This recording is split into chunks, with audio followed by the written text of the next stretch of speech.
बाप रे नुआखाई रे घर टिके जीवार लगी एतकी स्ट्रगल करबा के पड़ुछे जे कहले नै सरे।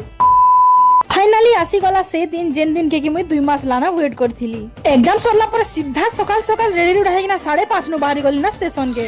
6 बजे ट्रेन छाड़बार अछि और आमे स्टेशन के पहुंचुछु 5:55 के। और नुआखाई लागी लोग जेन हिसाब रे ट्रेन रे चापी हे करथिले जे निश्वास ने बाटा भी भीड़ हे जाउतिला। बुआगो ई भीतरे देखले जेंता ई बाहरे देखले सेंता जेन आरे देखले खाली लोकर भीड़ जमी थाए। 2 घंटा पूरा धर सकले ठिया ही साला पर बलांगीर आसला पर सीट ते मिली छे। फाइनाली टिके बेला आराम से बसी साला पर मुई पहुंची गली हमर गां के। रे बुआईटा गुटे फिर किए इटा मोर स्कूल फ्रेंड मने देखनु 3 लोग गुटे ट्रेन रे आसला पर भी एतकी भीड़ जे भेटी एकानी पारु थई। फिर दादा मते स्टेशन के नेवा लगी आसीतिले बेले बाइक रे बसिकिना मुई सीधा पले आसली घर के। फिर संध्या ने दादा संगे मुई जाइतिले टिके नरला मार्केट। बाकी जेन हिसाब रे भीड़ हेचन जे मोर लागि यार काना बची थिबा भेल मुई तो जाइतिली ड्रेस दुकान के। बाकी इनो जे हिसाब रे चप्पल रखा हितला जे ड्रेस दुकान है कि चप्पल दुकान है बोली कंफ्यूज हो जाउतिली।